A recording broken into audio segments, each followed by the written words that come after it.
The N7 Slayer is an offensive character that can be built in many ways. He has 500 base health, 500 base shields, and a full set of movements, including teleporting dodges that allow to phase through obstacles. The heavy melee is a long-range teleport move that ends with a decapitating sword attack, and the light melee is a series of short-range teleporting sword slashes that provide huge amounts of damage reduction. The power set on this character consists of Biotic Charge, Phase Disruptor, and Biotic Slash.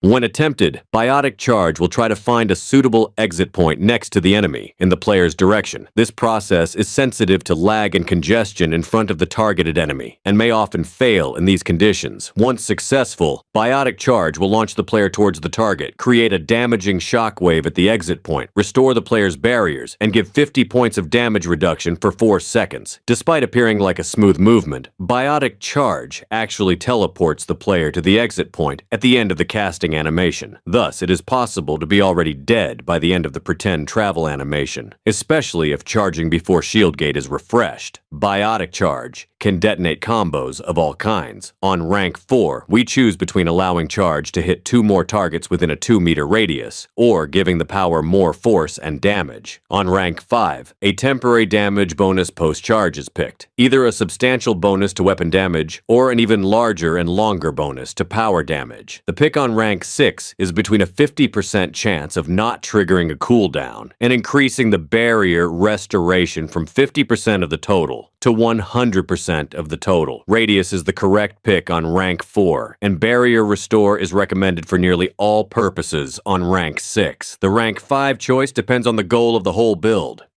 Phase Disruptor is a ranged version of the Nova power, expending barriers to create an explosive ray that can hit distant targets. Technically not a biotic power, it cannot detonate biotic combos, but can detonate tech, fire, and cryo explosions. By default, 40% of total barrier is drained per blast. The rank 4 evolution is a typical choice between radius and damage per target. The rank 5 options are Knockdown and Efficient Blast. Knockdown lets this power ragdoll targets, while Efficient Blast reduces the barriers drained by half, allowing to fire 5 shots instead of 3 if starting from a full barrier. Rank 6 is a multiplicative damage bonus, plus 75% damage to either armor or shields and barriers. Efficient Blast is the usual rank 5 choice. For rank 6, a good rule of thumb is to complement the ammo type to be used.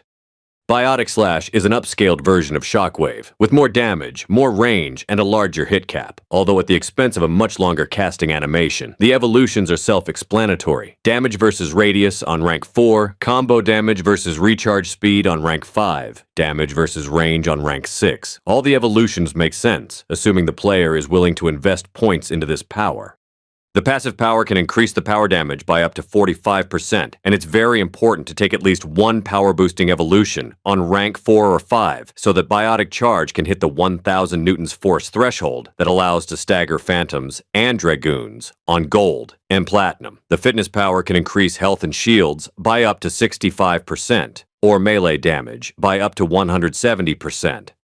N7 Slayer builds need to strike some compromise between weapon, power, combo, and melee damage. Usually they go for a combination of either weapons plus combos or powers plus melee. A weapons plus combos build will typically use a hybrid passive, take the weapon synergy perk from Biotic Charge, and use ammo equipment to prime combos to be detonated by Phase Disruptor. On the other hand, a powers plus melee build will use the power synergy charge perk, power damage passives, as well as the upper rank of the fitness power, in order to maximize synergy between the damage sources. These builds often feature pistols, with both power and melee amplifiers equipped.